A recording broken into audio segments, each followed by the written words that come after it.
Mga ka-Republic, matunog ang usap-usapan na sa Hinebra daw maglalanding si Calvin Abueva.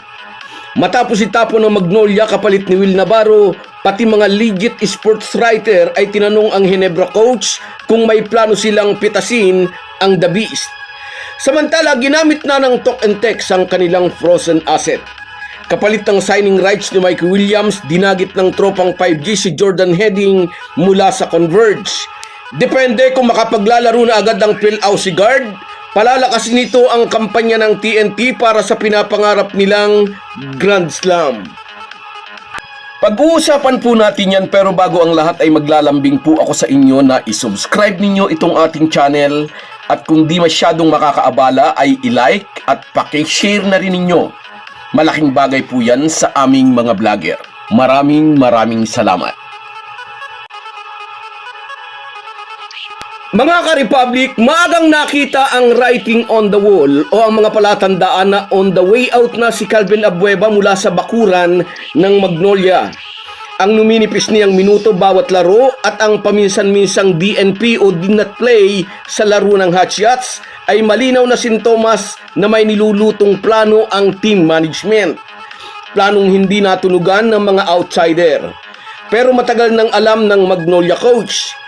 Inamin ni Chito Victolero sa media, matagal ng plano iyon. Kapalit ni The Beast, nakuha ng hotshot si Will Navarro mula sa Northport. Wala pang isang taon ang nakakaraan na harbat din ng Magnolia sa Batang Pier si Save Lucero. Isa sa pinaka-consistent na player ngayon ng hotshot si Lucero. At inaasahan ang reunion ni Lucero at Navarro ay lalong magbibigay ng sigla sa kampanya ng tropa ni Coach Chito. Hindi na ba nakakatulong sa kampanya ng Magnolia si Calvin Abueva? 37 years old na si The Beast at aminin natin, hindi na siya tulad ng dati, ngunit maaasahan pa rin siya sa depensa. Isang bagay na nagustuhan dito ng Hinebra coach. Katunayan, isa si Abueva sa mga original players na napili noon ni Team Cone para sa Gilas team sa 2023 SEA Games sa Indonesia. Ngunit may mga rules ang organizer na naging dahilan para hindi siya makasama sa kupunan. Sabi ni CTC, napaka-dynamic ng style of play ni Abueva at tingin daw niya kaya nitong mag-dominate in Asia.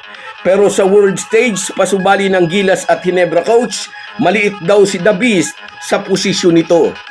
Katulad ni Troy Rosario, noon pa'y hindi itinago ni Calvin Abueva na isa siyang Hinebra fan at gusto niyang makapaglaro sa paborito niyang team. Obviously, mayroong mutual admiration sa pagitan ni Abueva at CTC. Ito marahil ang dahilan kung bakit maraming espekulasyon na sooner or later ay maglaland ang The Beast sa Hinebra. Pipe dream, komento ng American coach nang tunungin kung may plano silang kuhanin si Calvin Abueva.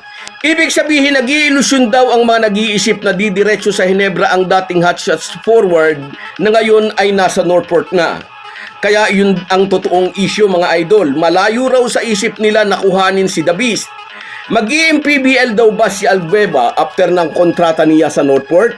Malayo pa raw ang kontrata niya sa Batang Pier, sagot ni The Beast. Focus daw muna siya sa Northport. Ganun daw talaga ang buhay ng professional na basketball player. Dagdag pa nito, pahiwatig, natanggap niya ang kalakaran sa PBA. Isa pang players trade ang bumulabog sa PBA. Pinitas ng talk and text si Jordan Heading mula sa Converge at isinalya naman nila sa Fiber Xers ang kanilang frozen asset na si Mikey Williams. Matapos ma-injured si Jason Castro at pagkuway si Ray ng Batak na pilitan ang talk and text, nagalawin ang frozen asset nila na si Williams. 25 months na mula nang umasim ang samahan ng TNT at ng player na ito na sumasamba sa piso. Kasi nga'y nagdidemand ito ng $26,000 a month na sweldo. Kung inyong naaalala, itong si Williams din ang player na gusto sanang kuhanin noon ng Gilas, ngunit nang hihingi naman ng 50 million. Hindi ito kinagat ng SBP at ni Al Francis Chua, Gilas team manager. Nag-champion sa Asian Games ang Gilas na wala si Williams. 2 beses ding nag-champion ng TNT nang wala ang Phil Aussigard. Napatunayan ng talk and text, hindi lang si Williams ang kayang magbigay sa kanila ng kampyonato.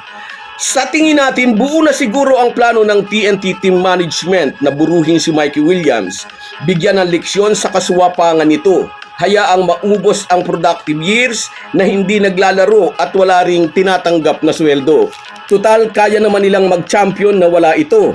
Isa pa nang huling maglaro si Williams para sa kupunan ng Strong Group Athletics na sumali sa Dubai Basketball Tournament, wala rin itong naipakita kundi mga baldog na tira. Ngunit dumating sa TNT ang pagkakataon na teka, mapapakinabangan pa rin natin itong si Swapang. I-trade na lang natin, ipasa natin sa iba ang sakit ng ulo. At kapalit ni Damun ay isang sharpshooter guard, si Jordan Heading. Saktong pamalit siya na injured nilang mga point guard na sina Jason Castro at Trey Nambata. Naidispatcha na nila ang walang pakinabang na asset, lumakas pa ang chance ng TNT para sa hinahangad na Grand Slam. Good luck na lang sa Converge ngayong nasa poder na nila ang pasaway na si Williams. Dinig natin nagpapadagdag pa di umano ng $2,000 mula sa $26,000 a month na salary si Damun, plus signing bonus pa. Umpisa pa lang yan. Umpisa ng malaking sakit ng ulo ni Dennis Uy na may-ari ng prangkisa.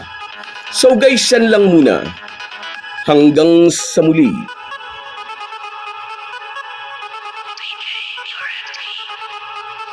Kung wala po kayong mga viewers namin ay walang magtatagumpay na vlogger. Kaya salamat po sa inyong panunood. Shout out sa iyo, Papa Kiko. Yes, walang nakatunog, walang nakadetect. Shout out sa iyo, idol. Sa iyo rin, Rosemary Juan. Tama, maraming nagulat na sorpresa. Sa iyo rin, Narly Festen. Kawawa daw naman si Calvin, sabi niya. At sa iyo rin, Raymond Iglesia. Kunin na raw ng Hinebra si Calvin Abueva. Sa iyo rin, shout out sa Carias Malinaw. Mabuti pa raw napupulaan na ang status natin, sabi niya. Jose Rodrigo, nagsawa na raw sa katigasan ng ulo ni Abueva. Sa iyo rin, Lori Benz Vlog. Wala nang masasabi ang mga fans ng manok. Sa iyo rin, shout out Wilfredo Bautista, shout out sa iyo, idol, lagi kang nariyan. At sa iyo rin, Borlagatan Donald, mula naman dyan sa Singapore, salamat sa suporta. At sa iyo rin, shout out Enrico de Guzman, mula naman sa Belgium, salamat sa inyong lahat. Kahit gaano po tayo kabisi, ay huwag po nating kalimutan ang ating buhay espiritual. Lagi po tayong magpasalamat sa bawat araw na dagdag sa ating buhay. Malaki po ang maitutulong ng pananalangin araw-araw. Isang paalala po mula sa inyong Halo Halo Sports Republic.